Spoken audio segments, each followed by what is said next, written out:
And I think that when you make the decision to choose yourself instead of like sacrificing who you are for a person, because I could have stayed, because he wanted to like decide, like he wanted to work it out. He's like, I don't know if I can be in that long distance of a relationship, but like I think I could figure it out. And I was at the point where I was like, if you are not sure of me by now, like, I don't think you're ever going to be sure. And I felt that in my bones. I really did. That was my intuition talking, not my anxiety. Because there were many points in that relationship where I was anxious because I wasn't asking the right questions, or I was filling in the blanks in my mind instead of just looking at the relationship for what it is and not listening to all the things that he was telling me, but the things that he was doing and his actions. And once I really started journaling and writing it down, I was really like, holy crap, like his words are not aligning with his actions. I encourage you guys to stop waiting for clarity from someone who benefits from keeping you confused. If you know that you're going to have the define the relationship conversation, if you feel it that he's going to be like, no, I don't want this,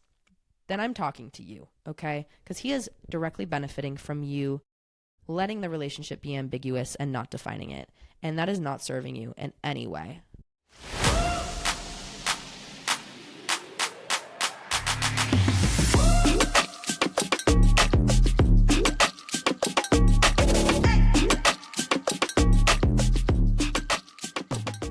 Hey, what's up, you guys, and welcome back to Model Behavior. It's Macy. I am sick again. I'm not totally sick, but I think that my tonsils are like infected or something. I don't know. Ew, gross. We don't need to open with that. But yeah, if my voice sounds raspy, it's because I have a little bit of a cough going on. I feel like the last like 2 months of episodes, like basically like half of the episodes since I started this podcast, I've had something going on, okay? I don't know. I rarely get sick, so I really don't know what's been going on, and I do not want to get my tonsils taken out. So I've just been like really trying to get a lot of sleep, drinking lots of water, taking my vitamins, But I do have a cough drop in. I recorded like the intro to this episode in like the first few parts, and I was just like having to cough a lot. This is like probably the most that I've talked this whole week, so my voice isn't really used to it. But yeah, if you can kind of hear my cough drop in my mouth, I'm going to do my best and make it not annoying, but I do need it, and it's already helping. So I think that was a good move on my part. Anyways, I had a really good weekend last weekend. It was so fun. Friday, I went to the hockey game with Allison, and Megan was doing the on ice reporting, and so it was so cool to like see her in action and support her. She comes up and covers Eagles games just because she wants to, because like she likes to cover like up and coming prospects, not because she has to, which I didn't know that, but she told me that. Because normally she's with the Avalanche, but since the Avalanche lost out of the Stanley Cup, the Eagles were still playing, which, spoiler alert, they did lose to Abbotsford, which was a bummer. It was such a bummer. I'm so sad that hockey season is done, but yeah, so they did have games on Friday, and then Monday was game 5, which they lost in a convincing fashion. And then Saturday, I went up to Estes Park, and I golfed with Kate and her twin sister, Lucy, and that was so much fun. And then we went out to fancy dinner, and then we went to the wine bar in the Stanley Hotel after, and that was like a really fun night. And then Monday, I went to hockey again, and Megan, since it was an afternoon game, Megan and I went and got drinks afterwards. And the coolest thing happened when we were out at drinks. I was floored, okay? We got our drinks comped for us because our server said the manager recognized us from social media. And I was like, and Megan was like, and we were like, oh my gosh, thank you so much. I will say that is one of the top 5 coolest things that's ever happened to me. I was like, there's no way that just happened. Like, that's crazy. And then we went and got dinner afterwards, and that was a lot of fun. So that was a really fun weekend. This weekend, I think I'm going to go up and golf again with Kate. No, I am. We're going to go golfing again. We had so much fun last weekend. Oh, I also got new clubs, which is like a big deal. So I bought some old rental clubs from the course up there.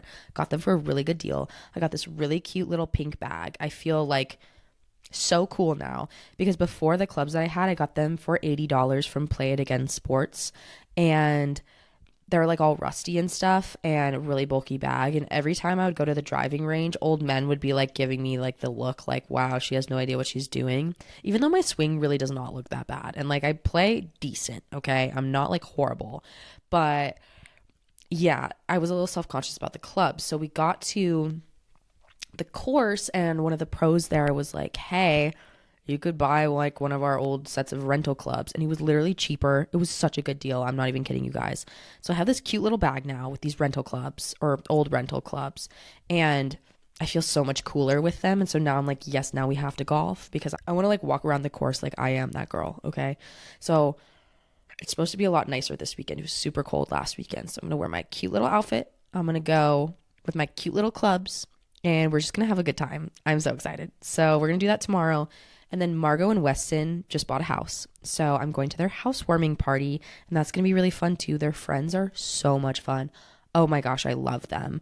Like Margot's friends from dental school and residency, and then Weston's friends. He has some friends from college, or as he likes to call it, university, um, in the Denver area. So it's going to be such a fun time. And then Sunday, my friend Abby, it's her birthday. And so we're doing like a little get together, and we're going to make like flower bouquets and like a little picnic. And it's going to be so cute. It's going to be so cute. We're going to wear little dresses. Oh, I just feel like these days my weekends are always like there's so much happening, and I love it that way, okay? Like, don't get me wrong, I love a good day or two on my own to like reset, relax, maybe go on a long walk. But the weekends that I have a lot happening, like that is when I am in my element.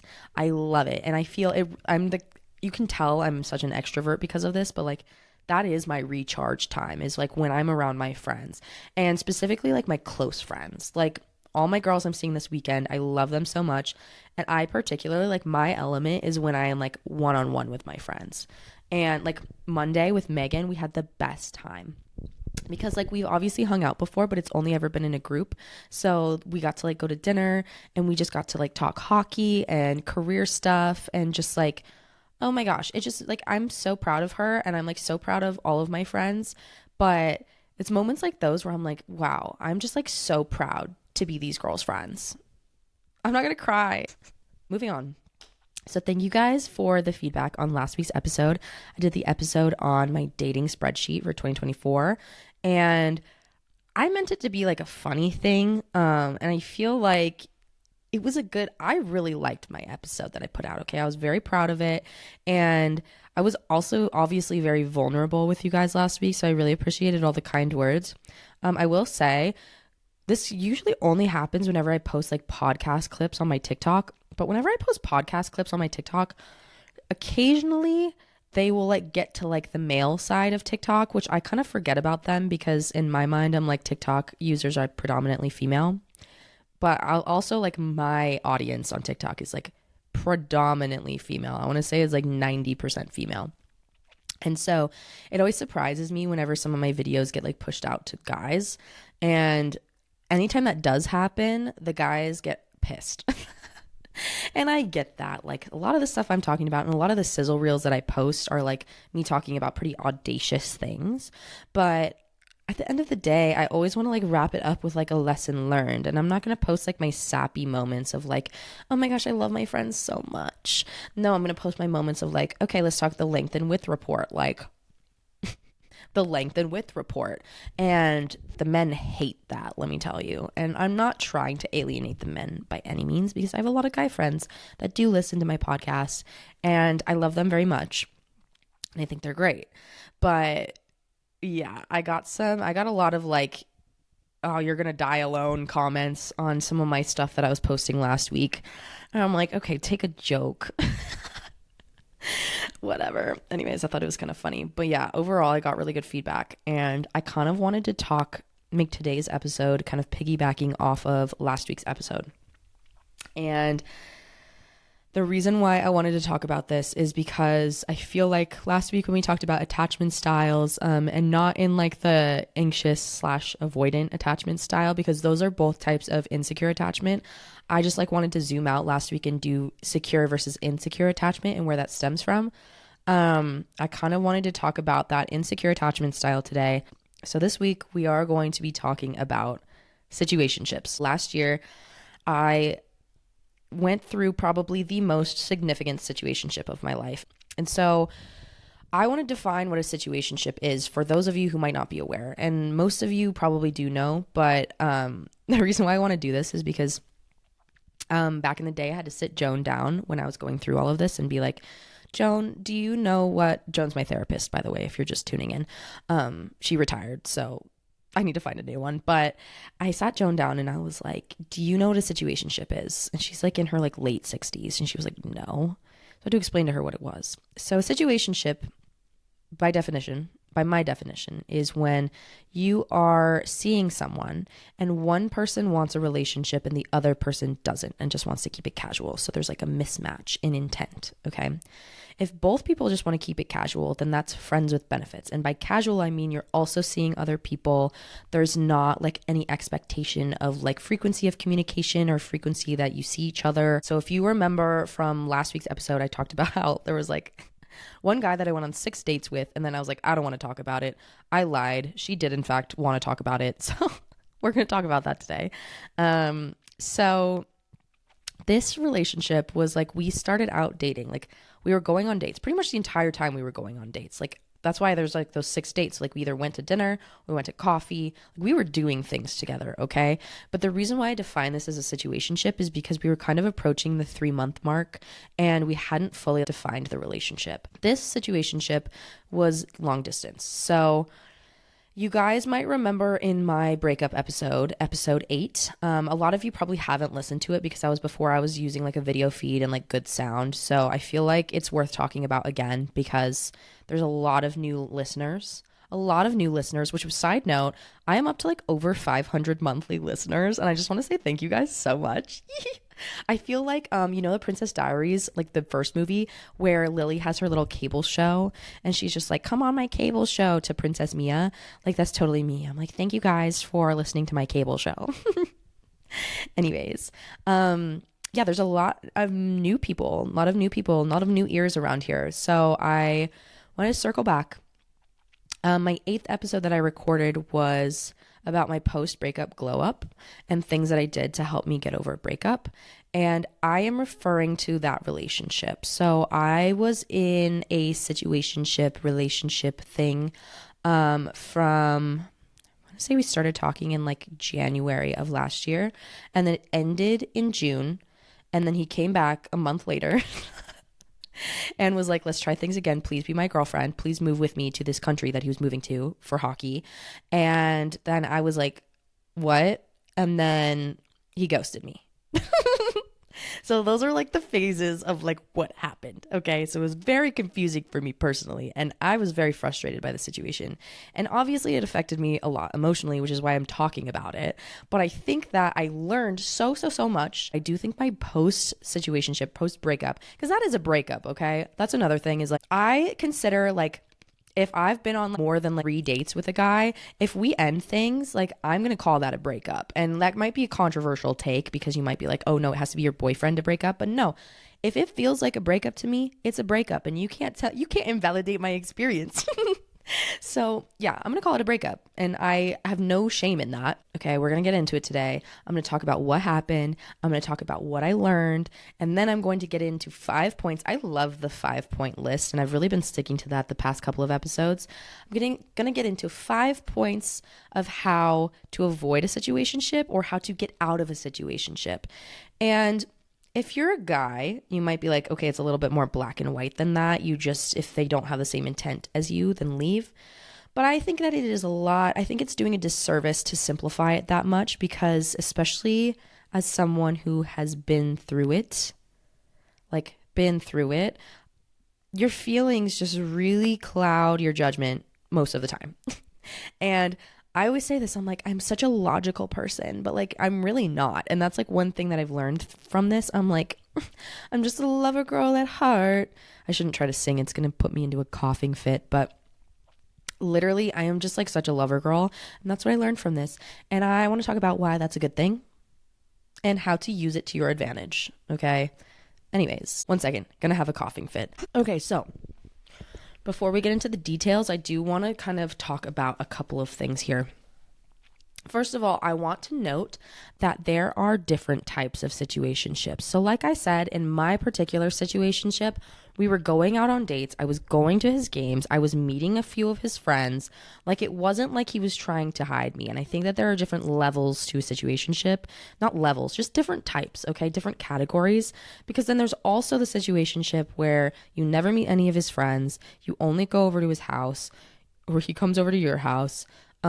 He's booty calling you at random times. I don't want to like say one's better than the other because they're all bad. And nobody tries to get into this situation, but nobody wants to get in a situationship. And maybe like, okay, if you're a girl and you've been on the other end of the situationship where you're like, I don't want a relationship and he does, this episode is not for you. I'm speaking to the girls that have been in a situation where they are just down bad for a man. He doesn't want a relationship and you do. Okay, so that's the type of situationship. Well, anyways, I do want to talk about this because I think it's important and I want to help. Okay, I want to help you by what I've learned. Next, I want to talk about something really quick that is a really interesting theory. So if you guys have heard of the podcast, It's Me Tinks, she has this theory called box theory. And so box theory is basically like when you first start dating a guy, he puts you in one of three categories. It's either he doesn't want to date you. That's the one that we're going to throw out there. Like you go on a date and he's like, okay, no. Or he just wants to hook up with you and doesn't want a relationship, or he wants a relationship with you. And those are the three boxes he can put you in. And he decides like pretty early on. And sometimes he even decides even before he goes out with you for the first time. So like the theory with box theory is that no matter what you do, you cannot move between those boxes. So a very common jump that girls try to make is they're in the hookup box and they want to jump over to the relationship box. Like that's not going to happen. And I think that that is a really realistic, healthy way to think about situationships, because while I don't think that that's necessarily true 100% of the time, what is true 100% of the time is you can't change a guy's mind, and I don't think that you should try, and you can't convince someone to love you. Like, ugh, that's like so on brand with what we were talking about last week. Love is not earned, okay? And so if you are the type of girl that's trying to jump from one box to the other, you might be like, okay, what does that say about me and my attachment style? Am I trying to earn affection because it reflects my childhood wounds? We're not going to get like serious quite yet. I need to talk to you about this whole thing. So based on box theory, I kind of have this idea that relationships are, when you're going into dating, okay, this relationship between you and this guy, I'm talking about hetero relationships. Also, side note, I don't want to like exclude when I'm talking about this, but, and I've said this before on here, but I am just speaking about girl-guy relationships because that is all I know. So I think that relationships with a guy and a girl, they're 60% mindset and 40% the relationship itself. So I think that like when a guy comes on a date, there's 60% of factors that happened before you even met him for the first time that are going to influence what box he puts you in. So a lot of times it's like, okay, what are his intentions going into the date? Did he just get out of a relationship and is he just like using you to like get over someone? Which the older I get, the more and more common that is. But I think just like keeping that at the front of your mind really helps you identify when there's like a misalignment in intention, okay? So if you didn't listen to my episode 8, I was dating a guy, well, we were talking for about 8 months last year. If you consider when we started talking and FaceTiming till when he ghosted me. This guy is a professional athlete and he lived in a different city than me. And so I was going and visiting him and going to his games and blah, blah, blah. And we had a really, really great start. Essentially, what had ended up happening is at the end of the season, this guy ended up signing a contract to go play overseas because it was just a better opportunity for him. And then things ended because he realized that he actually didn't want to be in a long distance relationship. But like now it's been almost a year, okay, since all of this blew up. After our first few dates, I was like, okay, where is this going? And I think it's hard. There's extra pressure when you're long distance because it's like, you can't just see each other casually. Like it has to be like a planned thing. The first time that I was there, I was actually there to see my friend. So like really worked out that I got to meet up with him. But the trips after that, I was like there to see him. The limerence was bad with this one. And I think the distance made it bad. And I limerenced the crap out of this guy. Okay. I was like, developed the biggest crush on him very, very early on because I was like imagining what our life would be like together, like blah, blah, blah. And that is where I went totally wrong. I have in my notes, drop some hockey guy lore. He was super mysterious. mysterious. Sorry, this is my cough drop. He was super mysterious. He was like that brooding type, which I'm realizing like the guys that I date that are like brooding and quiet, it's probably because they have some avoidant attachment issues, and maybe it's not that cute. But yeah, he was like so he was so mysterious. And so I was like, oh my gosh, I love this. And so, yeah, so he was just like intriguing to me. And I was like, I need to know more. And like we connected really, really well. Like we had great conversations, like really deep conversations. He was like very genuinely interested in getting to know me. And I loved that. Okay. Cause like I told you guys, I got out of my like last serious relationship like 3 years ago at this point. And so the fact that this was happening again, I was like, I completely forgot what it felt like to connect with someone on this level because I just haven't gotten to this point yet. And I loved it. Like, after those first few like deep conversations, we were FaceTiming a lot too before we met for the first time, which also I think contributed to the limerence because FaceTiming is better than just talking on the phone, which is better than just texting. But there's no substitution for face-to-face contact. Okay, so I want to get into my 5 points that I've learned from this situationship that happened. Okay, so number 1, if you don't define it, you'll end up trying to decode it. I will say it really started off like very casual, like not like in like a physical sense, but we were just like touching base every once in a while. And then I will say that we started talking like and FaceTiming pretty much every day, like beginning of March. And then I met him for the first time beginning of April. So there was like a month there where I was like developing a fatty limerence crush on this guy. And so it's so hard because it's a hybrid situationship because like at the end of the day, we never fully defined the relationship. We were not boyfriend, girlfriend until he asked me to be his girlfriend at the very end. And at that point it was like done. Cause I was like, I have done too much communicating at this point. Like I shouldn't have to like try so hard with you. So I don't really want a relationship with someone I have to try so hard with. I think there was just a misalignment in what we were thinking.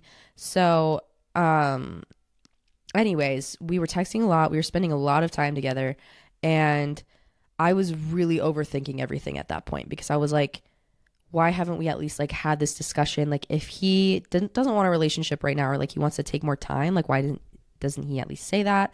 And so one weekend I did bring everything up and that brought me a lot of clarity and that was kind of the beginning of the end, I will say. But I will say when you don't ask questions, you end up creating your own answers and they're usually wrong. And that is another great definition of limerence, okay? The fatty crush. I was filling in so many of the blanks in my head instead of asking him and looking at his actions, not his words, because that's another thing. This guy was telling me all of the right things, okay? He was saying all of the right things to me. But like when you don't ask questions, you end up creating your own answers and they're usually wrong.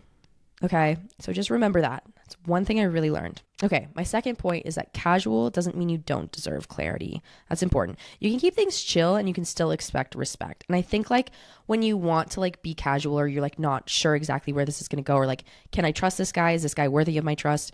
We kind of tend to like brush things under the rug because we're like, no, like it's just casual. Like I shouldn't have to worry about these things. But I will say like going with the flow was kind of an issue after a while for me, especially because I am so vocal about like what I want. And so I really started feeling hurt when he would do certain things instead of just like talking to him about it and being like, hey, like that's not cool. And then I also was like kind of accepting certain behaviors that I maybe shouldn't have been accepting. Like there's a way to be chill and respectful. And like I go back to my best first date episode, case in point is LA airport pothole cornhole man. That guy from best first date episode, he did a great job of like, hey, I'm looking for something casual, but like if you're not okay with that, I totally respect that, but like maybe we should end things here. Like he perfect example of that. And so that's why when we went our separate ways, I was like, cool, yeah, like thanks for telling me. But I think in this situation there was so much ambiguity and there's so much that was left unsaid. And I do think part of that was because he did not do a good job of communicating his emotions. It was just it was not good from the beginning. And I didn't really notice that. Again, that's one of those things you don't really notice over FaceTime, but like once we started like seeing each other in person, there were a few things that he would do, like little tells where I was like, I feel like he's keeping something from me, but you like don't know for sure and you don't want to press. But like you can still expect respect in certain relationships. Like, hey, like we're just casually dating right now, or we haven't DTR'd, but I still need like a certain amount of communication from you. And like if you're not going to do that, like this isn't going to work, you know? And so I think that again, I had just developed this crush on him where I was like, I don't want to say anything to ruin this, because like this is my most significant relationship in 3 years, and I kind of want to see where this goes. So yeah, that was my bad. But yeah, if you're investing real time and real emotion, you deserve real communication, and that's just a thing. And I don't think that you're being clingy expecting like basic respect. Okay. And I will say, like, pretty early on, this is a tell that you're in a situationship, okay? Because very early on, he had asked to be exclusive. So he had asked me to not be dating anyone else, and he said he wasn't dating anybody else. And he's like, I just want to date you.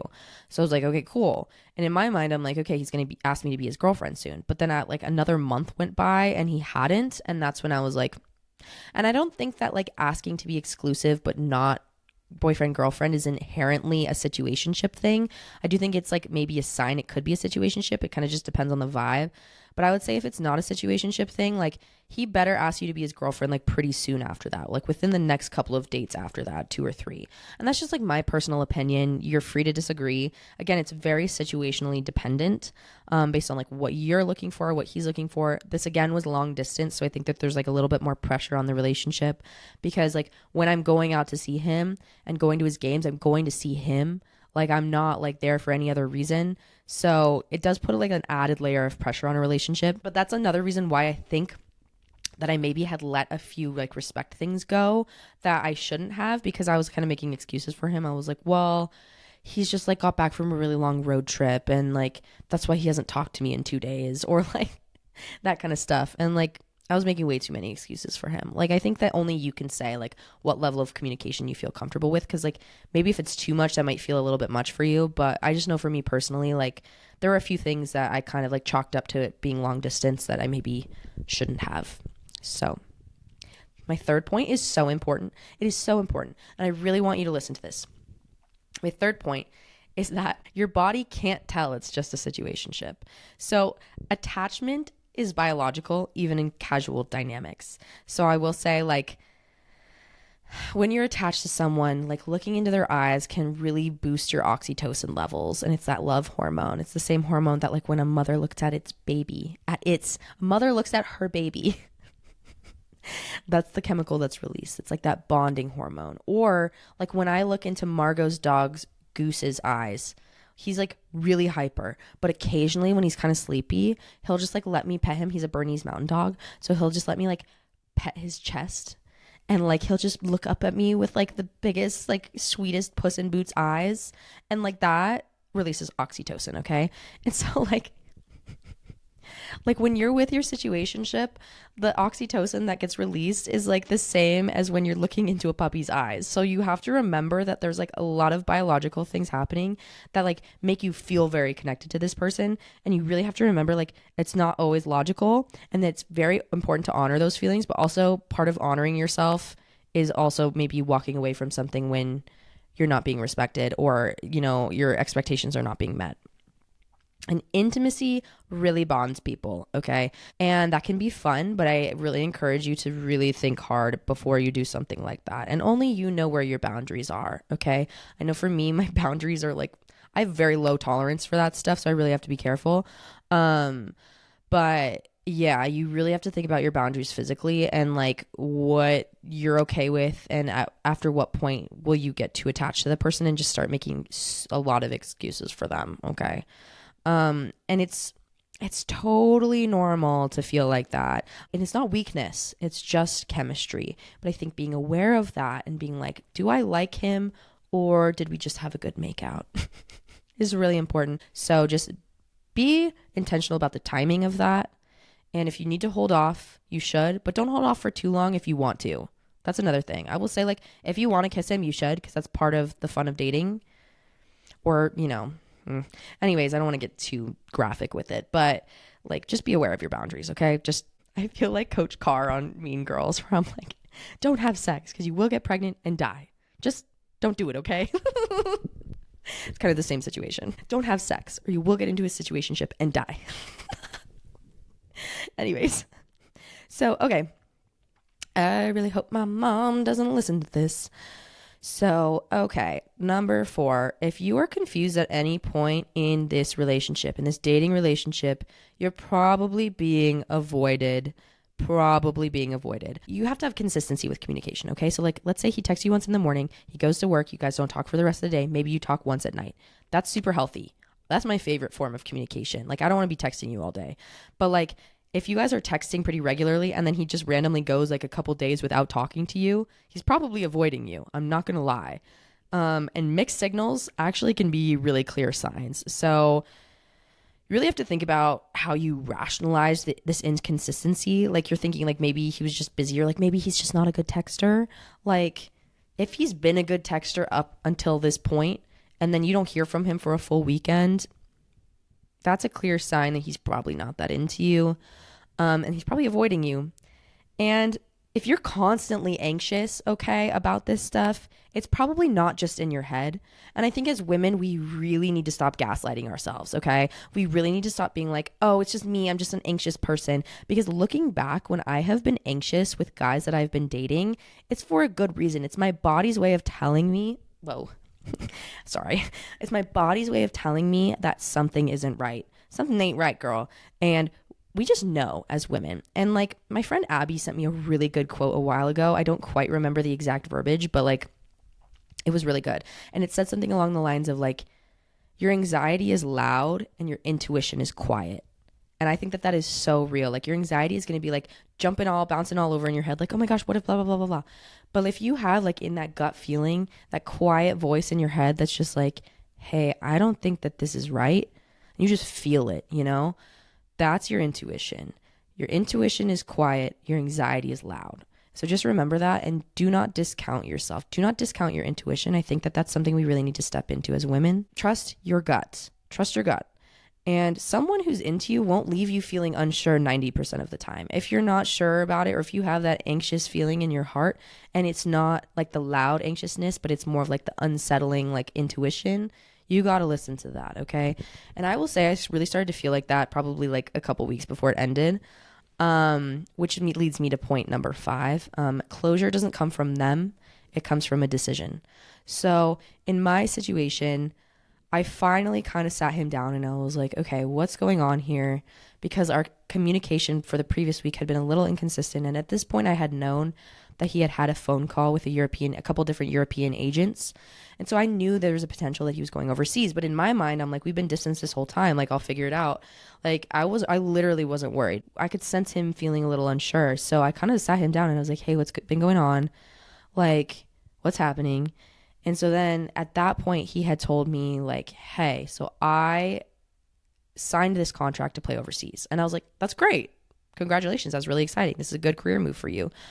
But then he was like, and I don't want to be in a long distance relationship, because beforehand, I was like, hey, if you're going to Europe and we're going to keep dating, like, what are we? And he was like, I don't think I want to be in that long distance of a relationship. And that kind of stung, because I was like, bro, what have we been doing this entire time? I was like, ugh. And so here's what happened. I wanted to burst into tears. Okay, I really did. But I kept it together, and I was like, one of those things where I was like, okay, I'll call you back. And I hung up. I just I lost it for like half an hour. I was just like sobbing so hard. I called Lindsay, just like, we're going to break up. And she was just like, okay. So then she was like, kind of talked me through it. And she was like, don't call him back right now.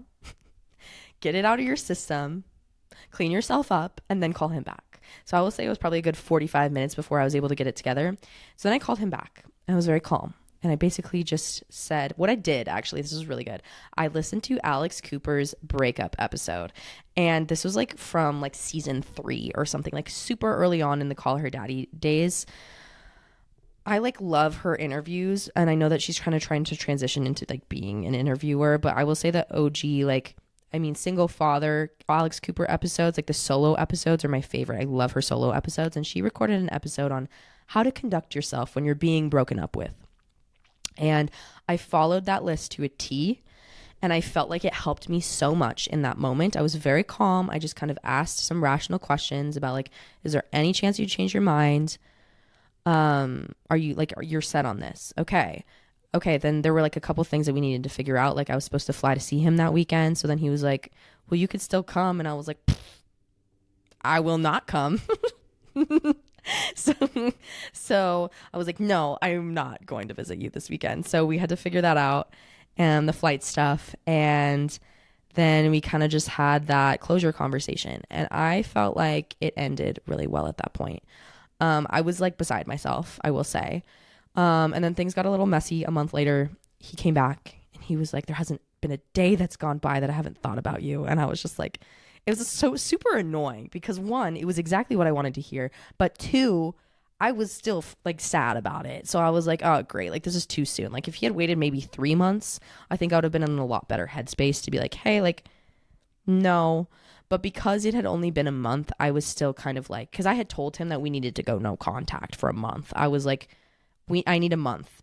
And so he was like, no. And I was like, yes, we're doing a month of no contact. And so at the end of that month, he had called or texted me. And so then things got a little messy. And then I went up to teach and I didn't have service, which was a blessing in hindsight. But we were kind of talking, trying to work things out. And then he ghosted me. Well, first he asked me to be his girlfriend and move with him.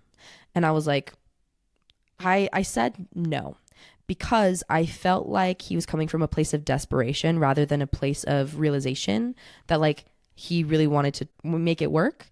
So I really felt like he was coming from a desperate place. And I was like, that's not good, because I feel like he's using me as a crutch rather than like entering into this as a partnership. And so thankfully I had the clarity of mind to be like, that doesn't seem like the move. And so I said, I think I need more time to think about this. I'd be happy to come visit you. And we were trying to figure it out. And then I came back from teaching. I had texted him and he just never texted me back. And that was the end of it. So that was kind of tough. The whole saga ended with me texting him after I got back from a backpacking trip, and he simply never responded. And that was really hard. So after a few weeks of no response, I did the whole thing where I deleted him off of social media, and I deleted him from my following list as well, because I was like, if I wait for him to unfollow me, that's going to like make me sick to my stomach. Like, I'd rather do it first. And then, I had to block him for a bit just because I was like checking his socials incessantly for a bit there. It was really tough. I sound so depressed, but I promise there's been so many good things that have come from it. And I will say, getting ghosted like that really made me realize that closure does not come from them. Because in that first conversation we had where we ended things, there's a lot of clarity there about like, okay, this isn't going to work. And then I was like, I need a month of space, blah, blah, blah. And part of it was that it was like on my terms, but also part of it was just having that really clear conversation and like really including him in it and being like, okay, what do you think would be reasonable for like no contact? And like, we really talked about it. And so I felt like that was good. And if it had just ended there, it would have been sad, but it wouldn't have like wrecked me emotionally as much as like having an entire summer of like going back and forth. And that was what really, really hit me hard and really was hard for me to like rationalize in my brain and move on from. So I will say though, that situation of getting ghosted really taught me that closure does not come from that person. It has to come from you inside. And the way that happens is you having that realization of like, okay, this was not going to work out. And I will say 100% of the reason why it didn't work had nothing to do with me. And it feels really validating to say that. And when I came to that realization, it really helped me with closure of like, I was great to him. I was a really, really good partner in that situation. I was extremely supportive and extremely loving towards him. And the reason why it didn't work out was because of the baggage that he was bringing into our relationship and the things that he hadn't worked on. And so just realizing that had nothing to do with me helped me so much. Like, I can walk away from that relationship knowing that I gave it my all, which is something that I don't open up in that way to a lot of guys at all. And so I think that's why it was so significant for me, because I felt like it really reflected poorly on my judgment when he did that to me. I was like, wow, I must be a really bad judge of character. And I think in order to get that closure, you have to decide that you did everything you could in that relationship and you loved wholly and fully, And you can't beat yourself up for opening up to someone. Because yeah, I thought it reflected on my judgment and who I was as a person. But in reality, 60% of that relationship was all the baggage that he was bringing in before. And the reason why it ended was because of that. It had nothing to do with me.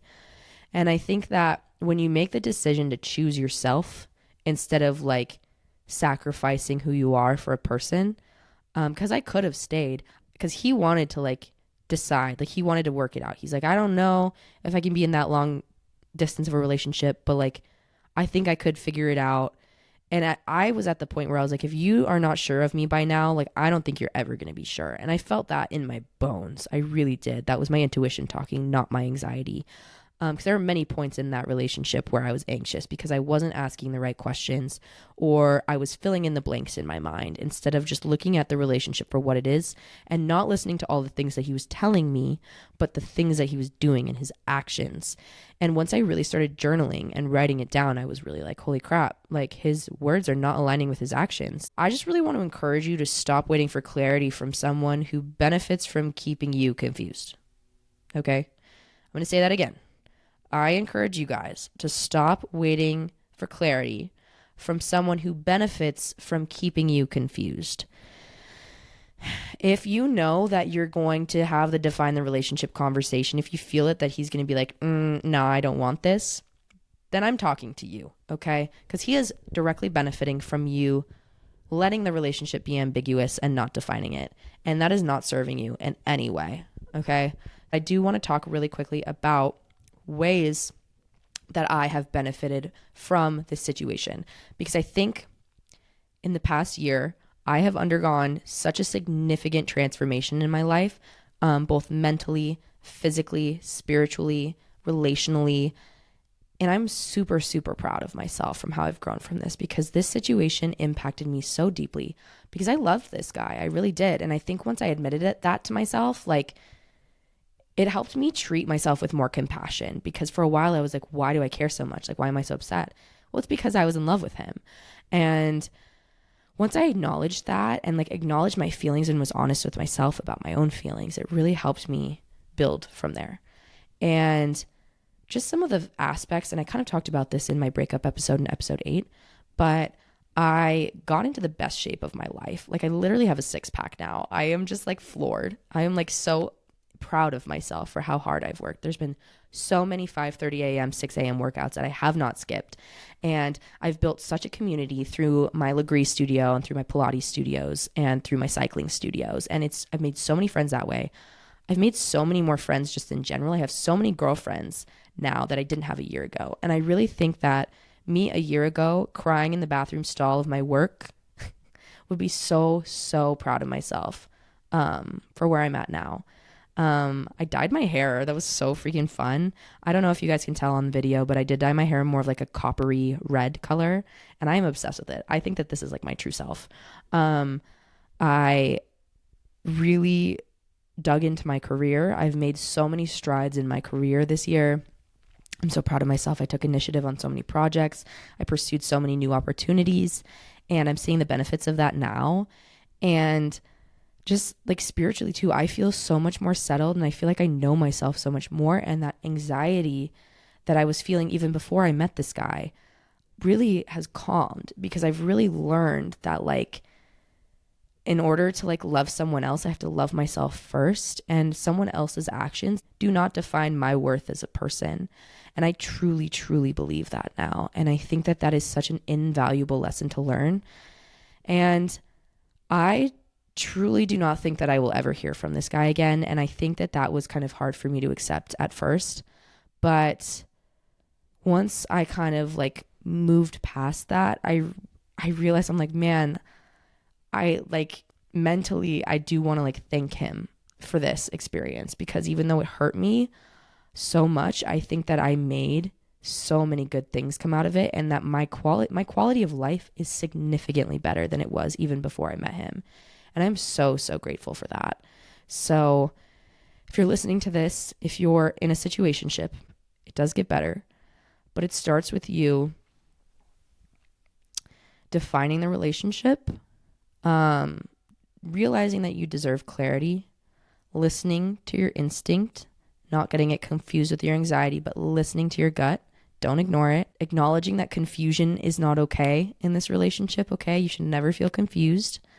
And closure doesn't come from them. It comes from you. It comes from a decision that you are going to expect better.